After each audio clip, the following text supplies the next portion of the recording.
This is Weights and Wealth, your one-stop shop for entertaining education on building a stronger body and bank account. We are not doctors or financial advisors and must warn you this is not medical or investing advice. It is for your entertainment.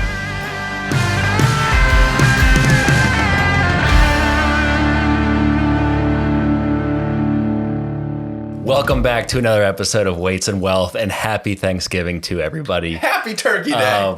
Might be chilling out on the couch right now, binging Weights and Wealth. Yeah, you're not watching the game. You're watching Weights and Wealth. Better be, at least. That's what's going to be out of my Thanksgiving. So we'll be talking about what we're thankful for this week, and maybe you're thankful for Weights and Wealth. So if you are, please let us know. Please.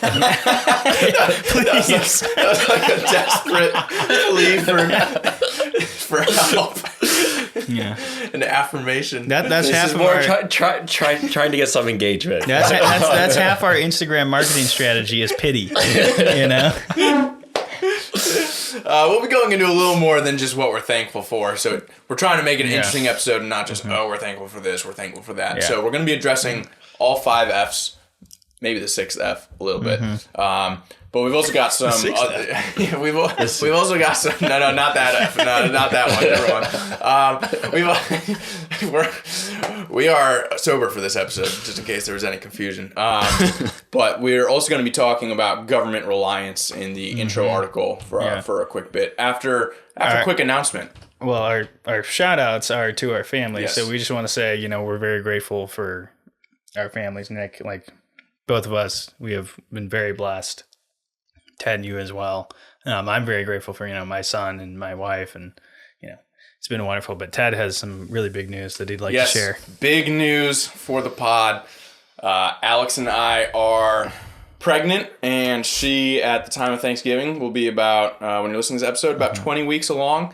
So we're very excited to announce that we will be having a baby girl in April. Nice. Going to be a girl dad, and super excited.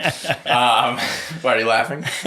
You just said we are pregnant, so I'm wondering which part of the baby you are carrying currently. But anyways, yes, so that also has some major bingo implications. I believe you guys both had it on your bingo. However, there will be a discrepancy with the bingo, because one of you guys put Ted announces a baby on your bingo board, and the other one put Ted reproduces, which I guess you consider conception, both. That counts. But if we were to consider that, depending on the verbiage, to be, we're going to have to look at the verbiage, because if it has Ted has a baby or Ted reproduces, I'm not sure which one it was, but if it's Ted has a baby, then technically that would fall under 2026 bingo. So we're gonna have to take a look at the bingo. Well, no, because conception is the start of life. Yes, it's already a baby, so we're not playing. Yeah, with true. these. Okay. We'll look at the exact verbiage. Yeah. I'm pretty sure, God forbid anything happens, but preemie, she could survive in 2025. True. I'm confident. That's a baby, Ted. Anyways, moving on to the intro article. Sean, you want to lead us in? So really, our wealth wisdom of the week is, if you are, wealth wisdom. Sorry, I got, as a government employee, I can speak to this. If you are a government employee, or if you are reliant upon any type of government benefit, be it disability, be it SNAP, be it any type of government contract, if you're a contractor at the state, local, or federal level. Try not to make that your primary income stream. Try and diversify outside of that, because as we now know, that can just stop. It can just be turned off. And, the Federal Reserve stops going brrr, and, now you can't buy groceries. So I think one of the big stats that, was really harped on during this whole thing, and honestly, social media really, kind of led this hype train of saying that there's going to be SNAP riots, because 42 million Americans apparently rely on SNAP, which is an incredible number. Such a large number. I had no idea it was that high until this whole thing happened. Yeah. I thought that's over 10% of the country. Yeah. And it's 13%. Yeah.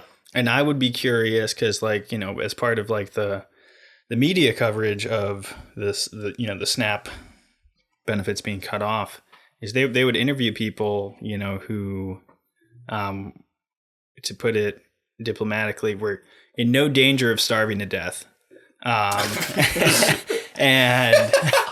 And also that had been on SNAP for, you know, over a decade. Yeah. And so to me, you know, I believe it's our Christian duty to care for the poor and, you know, to help them and to help, you know, anyone in need.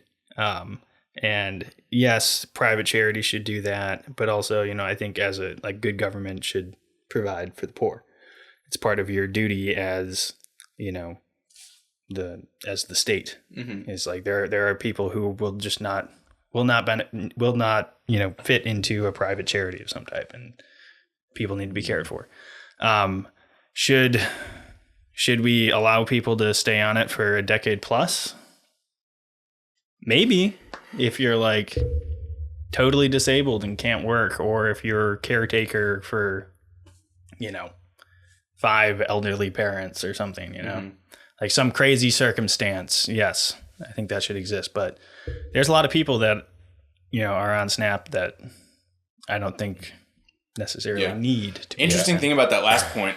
And also I think it encourages abuse, because like I think we brought this up pre-show, but a significant portion of even soldiers in the Army and Walmart employees are on SNAP. Mm-hmm. Like that's unacceptable. Yeah. Like how are we allowing people to be employed and receive SNAP? Like there should be, and I'm not saying like minimum wage necessarily, but there's got to be, you know, a way to ensure that we don't have companies essentially like in Walmart. What they do is they actually sign you up for SNAP as part of your onboarding. Yeah. Like that should not be allowed. And there should be some way of like preventing companies from essentially utilizing government programs to pad their bottom line by not having to pay people as much. Yeah, it's just such a huge problem because it all goes back to 1971 when you see all these splits in like the economic data. Because what you're talking about is just increasing the minimum wage, which just exacerbates the issue. which I think is a bad idea. Yeah. So it's like, how do we fix this? Like, how do we prevent companies, or how do we prevent situations where people have full-time employment but still don't make enough? Like is that a result? I think it's kind of market dynamics where Walmart is the everything store and they can price everyone out. And so all the mom and pop, you know, businesses in the area, you know, people who are now the stocking shelves at, you know, Walmart might have been like the local handyman and made a decent living by servicing 15 different businesses in the area that, you know, are now all under Walmart. Yeah. I think another thing that you said, though, that maybe Nick can harp on, I'm not sure, is someone caring for like 5 elderly relatives. Mm-hmm. There is a program within the government, which again, it's relying on government assistance, but there is a program in the government where if you are caring for an elderly family member, you can actually get paid by the government for that, because then like they're not reliant on the system as much. So you're I think it's like 75 grand a year or something. It's a decent amount of money. I know like a little bit about it. I mean, it's like you can get a decent amount for, I don't know exactly what it is. It's like probably like 20, 30 an hour. Because I was actually looking into it relatively recently. And like you just have to go through like a certification program and get certified. Yeah. Because like Medicaid or Medicare would have to be paying out for their care anyway. Yeah. And I mean, it's a lot better for, I think, for families to take care of their own elderly rather than like the state or and just some random person that, you know, walked in and probably doesn't care about your grandma as much as you. Yeah. But one other thing that I wanted to hit on the SNAP benefits is that people talk about it like it is only for the poor, but there are a lot of other interests in SNAP, like people or like a lot of companies and organizations will lobby for SNAP. Because I know at one point there was a bill that was going to ban like certain foods from being purchased with SNAP. Yeah. And Coca-Cola was against it. The American Heart Association was very against it too. Because I mean, like we've talked about the medical system before, and it's one of the hardest things I think to get right and to set up well. But like they make money by treating heart issues. So like, I mean, I'm not saying that's why we're lobbying against it. Well, maybe I am. We just talked about the tinfoil. In case you missed in the last episode, we were talking about conspiracy theories and like mentioning them, but not fully buying in and pretending like you're maybe not fully in on the conspiracy and just kind of holding the tinfoil hat above your head instead of putting it on. Yeah. I mean, like a lot of these are for-profit corporations, and if they profit when people are sick, they might try to contribute to that a little bit. I mean, like they have to do what's in the best interest of their shareholders. Maybe not a 501c. 501, yeah, I gotta imagine American Heart Association's a 501 nonprofit. It might be. But how many nonprofits make a profit? You know what I mean? Yeah, they're kind of, yeah. But yeah, I mean, this is kind of related, but there was that like a court case a long time ago when I think GM sued Ford because Ford was giving their employees or was jacking up wages, and then everyone was going to work for Ford, and they were sued saying that this isn't in the best interest of their shareholders by a competitor, and they actually won. What? Yeah.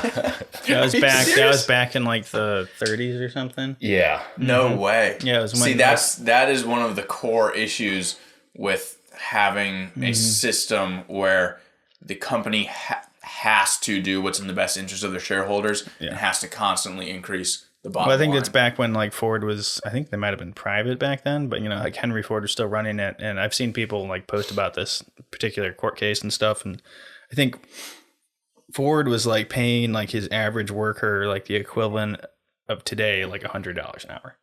Damn. Yeah. Which he like actually kind of got the idea that if he's selling cars, he needs his employees to be able to make enough to buy a car. Yes, I've heard that before. Yeah. Which is a great concept. Kind of his philosophy. Yeah. Mm-hmm. But that's, you know, not in the best interest of the shareholders. Yeah.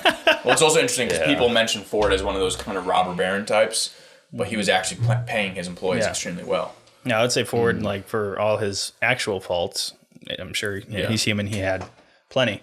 I would say like he was probably one of the more humane business leaders if you actually look into him. Yeah, I mean, like he actually cared. There were other issues for sure. Yeah, but like I said, like he had plenty of issues, but like he actually cared about the American worker. Yeah.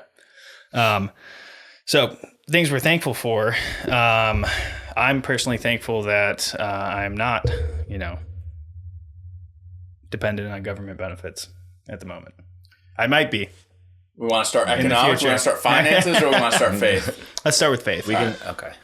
Yeah. Okay. So, Ted, I think this is you first. All right.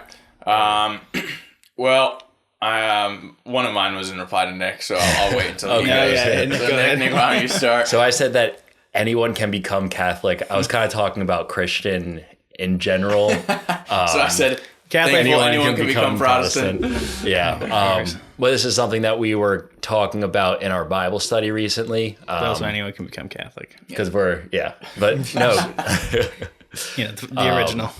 But we're going through Acts, and I believe that, what was it? Paul went out and started talking with like the Gentiles, and didn't just stay with the Jews, which it was kind of like a secluded group.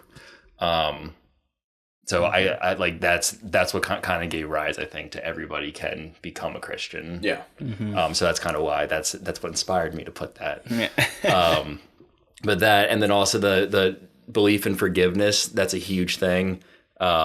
Just that what you do can be forgiven, and that it's ultimately up to Jesus to save you. So yeah. Similar to that, thankful for grace. It's a gift from God that we don't deserve. One of the best breakdowns I've heard of it before is grace as an acronym. So God's riches at Christ's expense kind of explains what grace is. Like the forgiveness that people mention that God gives us at the expense of Christ at the cross. That's like a good kind of short description of the grace that God gives us, even though we don't deserve it because we are sinful and we do sin, and you'll never be able to earn your way into being like an amazing person to earn that forgiveness, because none of us are perfect. That's part of the problem with our hearts and being human. I wrote down a passage here, Romans 3:23 through 25. For all have sinned and fall short of the glory of God and are justified by his grace as a gift through the redemption that is in Christ Jesus, whom God put forward as propitiation by his own blood to be received by faith. So that's like a slightly longer version of a description of grace. Take that, Calvinists. I'm grateful for of course, the Son of God coming down, giving us the New Testament.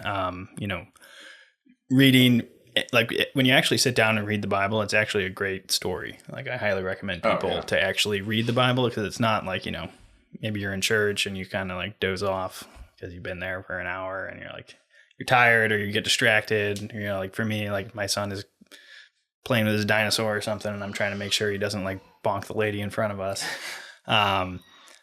But when you actually have time to like sit down and read, it's a very important text. Also one of the great ways to do that, by the way, is to join a Bible study. If you've never been to one, because they'll go through the Bible slowly, but it'll force you to follow along and read if you're not someone that's been able to do that on your own. Yeah, definitely recommend that. I'm also grateful for the tradition of the church and its role in bringing about Western civilization.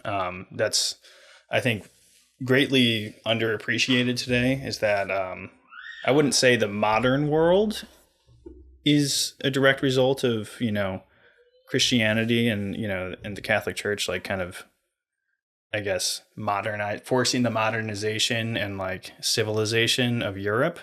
But I would say probably from the 16th century to the early 20th century, that was Christendom in a way. And all of these things that we take for granted, including women's rights, like something that most people probably wouldn't associate with religion, are a direct result of Christianity. If not for Christianity, we would still probably be, worshiping Thor or something. Yeah. And like Nick mentioned, in Acts, just in Acts alone, there's several passages that very specifically say it doesn't matter like what your slave, race, Christian, or Jew, what your race is or anything like that. And that was really revolutionary for the time. So yeah, a great book that really goes through what Sean was talking about is by Dinesh D'Souza, What's So Great About Christianity.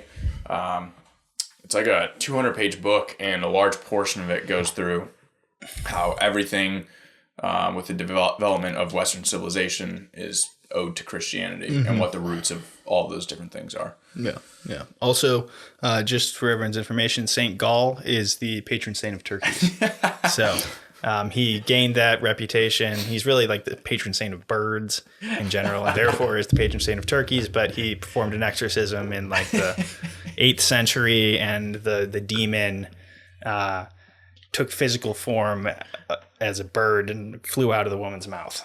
So is he also the patron saint of Thanksgiving? I mean, you can make the argument. Yeah. We'll have to see what saint's feast day is on Thanksgiving. But since Thanksgiving shifts, it could be anyone. Okay. Something that gets updated every year. So now, as far as family, what we're actually thankful for here, I'm incredibly blessed to have a very supportive family on both sides. My in-laws are incredible people. Not just Madison's mom and dad, but her siblings are great. My brother-in-law Stevie's a great dude. And then on my side, I have 2 brother-in-laws who are fantastic. I have 5 sisters and a brother who are all amazing. And my mom and dad are 2 great role models. And so like I count myself extremely lucky to have such a good family. Like I know that there are a lot of families out there that have issues, and I'm not saying mine doesn't. But it's like I've never had to like take my brother to rehab, or like my parents aren't divorced. Like a lot of things that sadly are fairly common in America. tragic things that are common, I have not had to experience those. Yeah. Same kind of thing with me. Super thankful to have such a great family. Even our extended family is so close.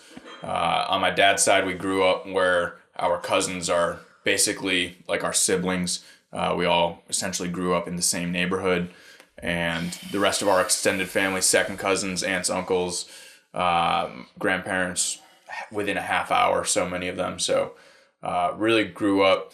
Also my mom's side too, like we're all we're pretty close, and just super thankful for that side of the family. And then my amazing wife Alex, so thankful for her every day. And her family, my in-laws, like they're amazing.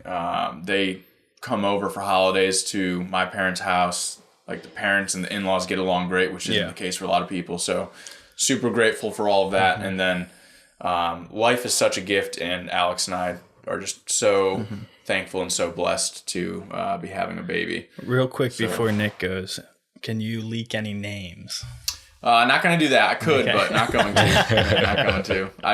I want us to keep that one real close to the vest until, even with family, I don't, but Alex has already been kind of leaking it. Recommend Brunhilde. It's got to be hard to like keep it in, like once you know it, to like keep. Yeah. Also, with the naming, we should add, if you missed the episode that Nick and I did a few weeks back, we made a bet with our fantasy league where if we play each other in championship, whoever wins, the loser has to name one of their sons' middle names. Doesn't have to be sons. It doesn't have to be sons. Could be the one coming up. I don't know about that. Cecilia Theodore.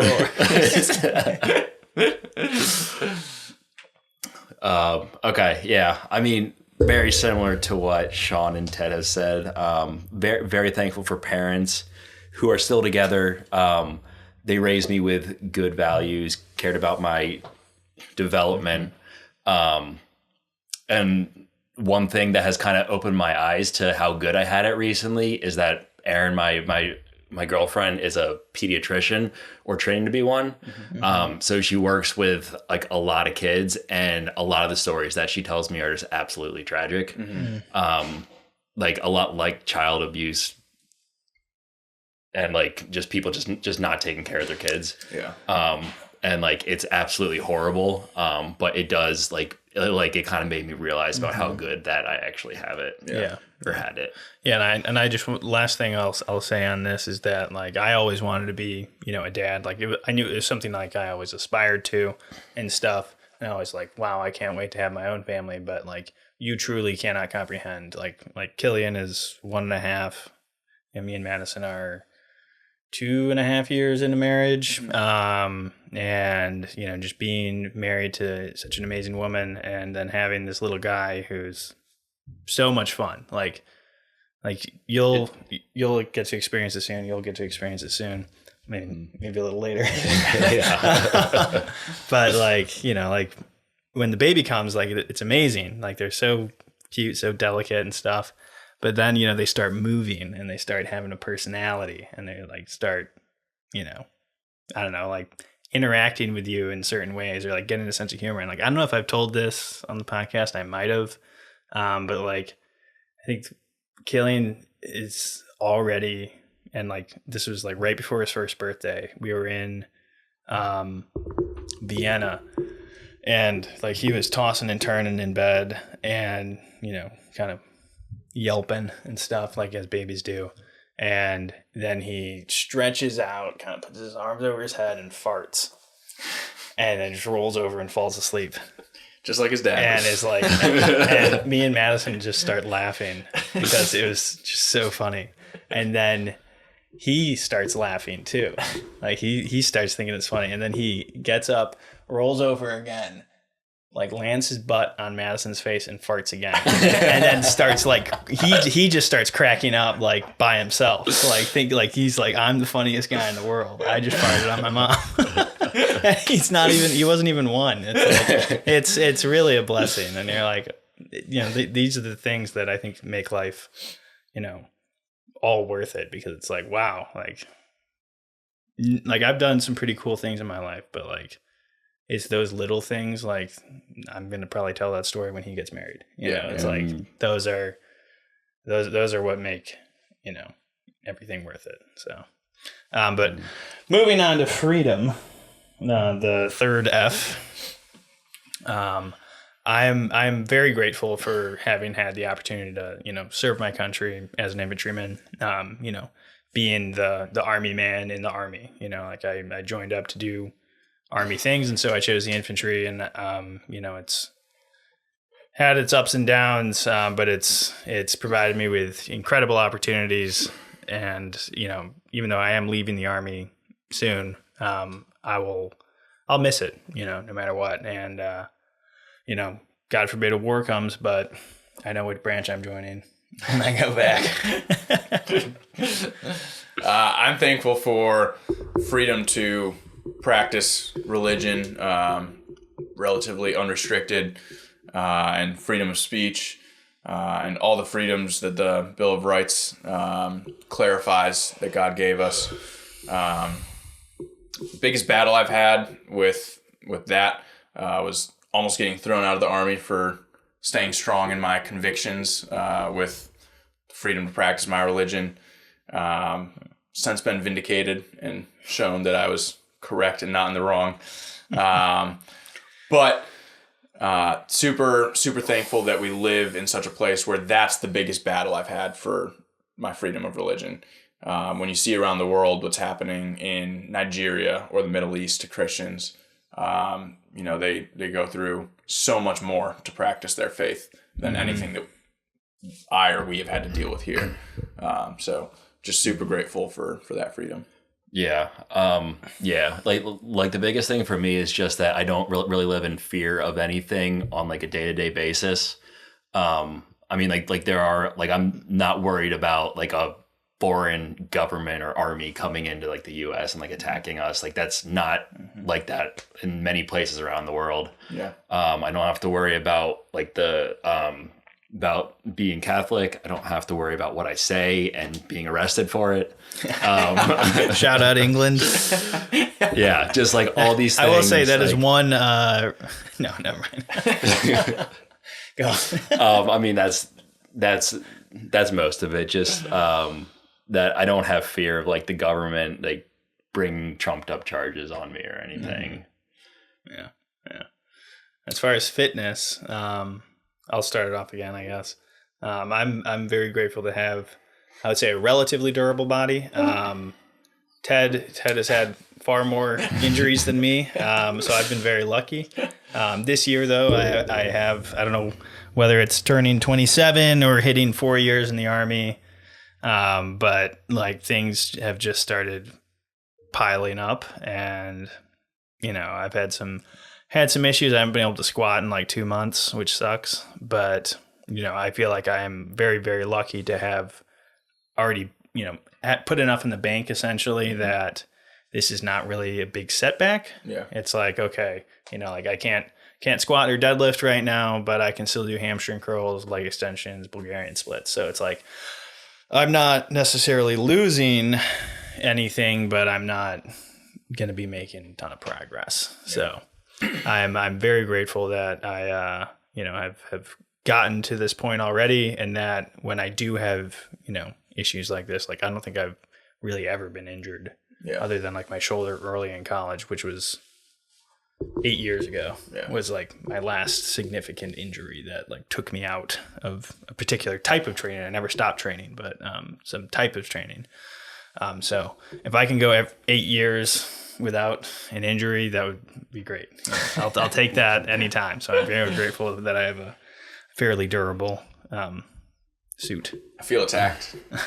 Well, I was just saying. I was acknowledging that I'm very lucky, and others have had it far worse than me.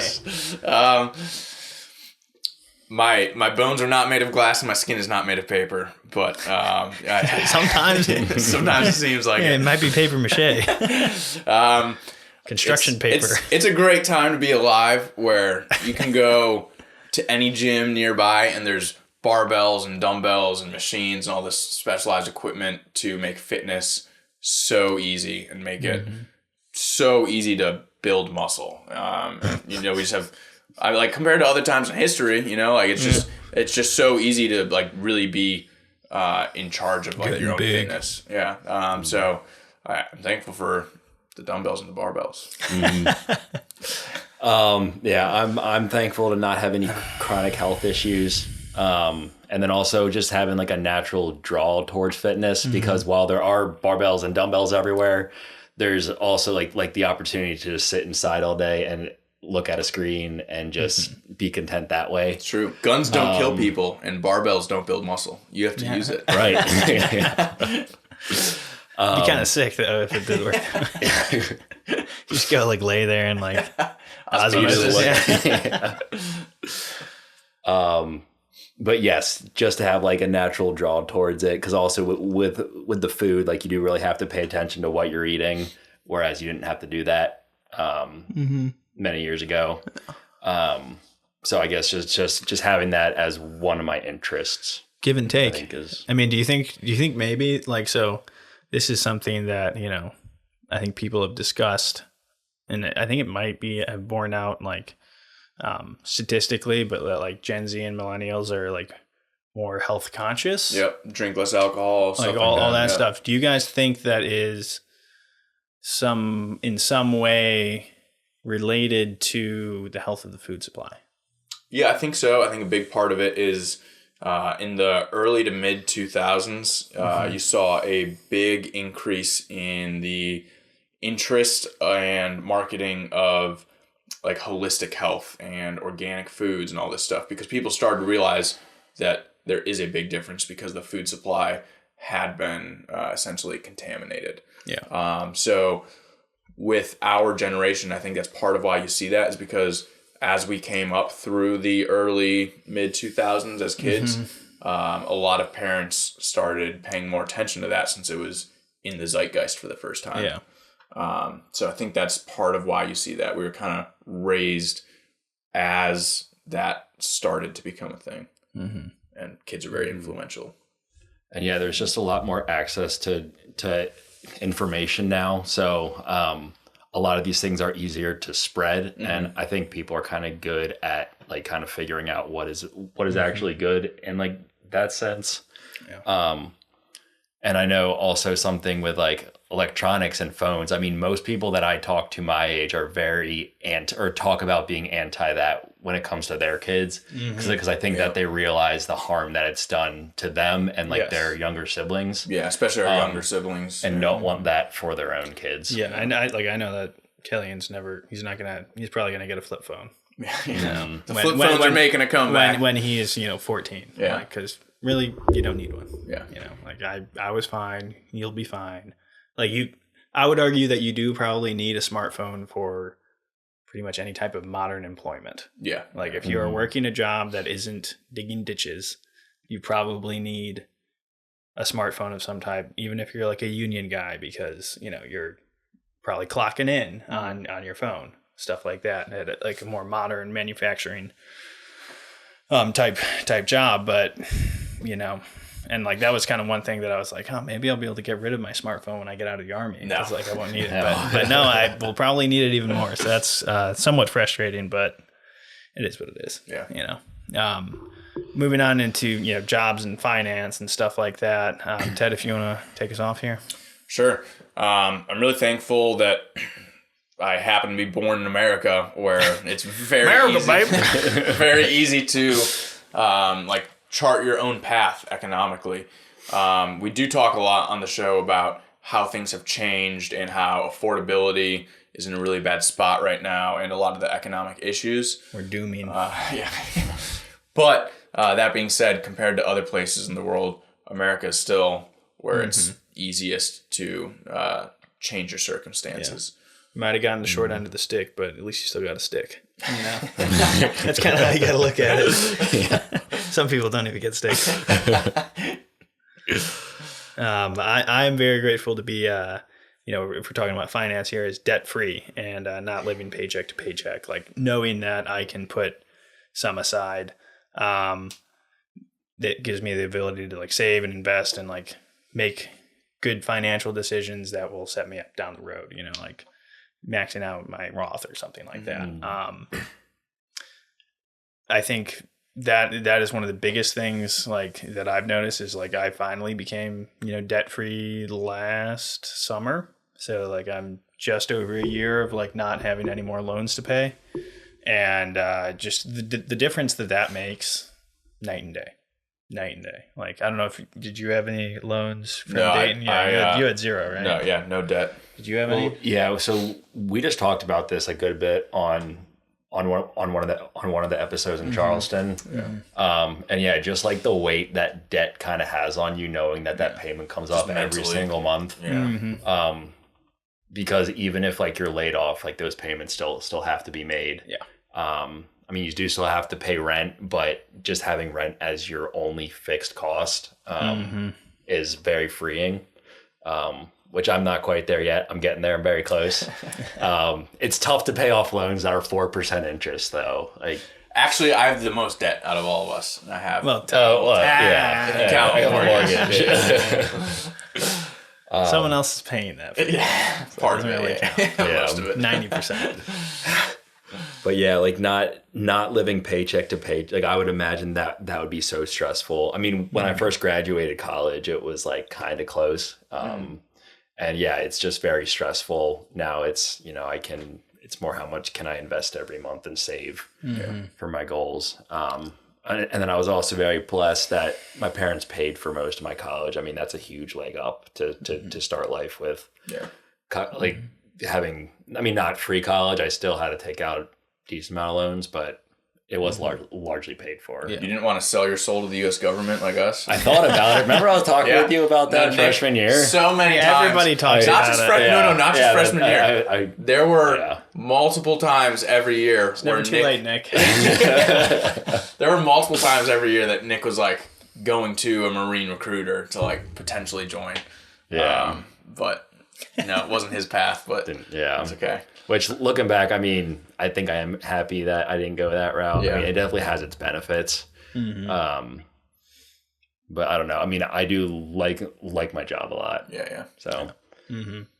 Yeah. Well, thank you guys for tuning in to this episode of Weights and Wealth.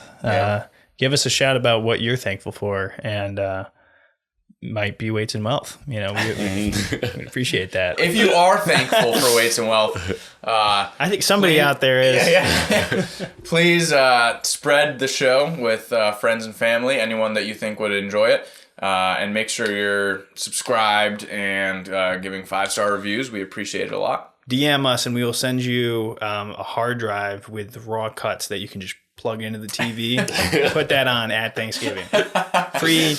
Free content, behind the scenes. Pre-show. Yeah, you get to see it all. Uncut, raw, Weights and Wealth. All right, see you guys next week.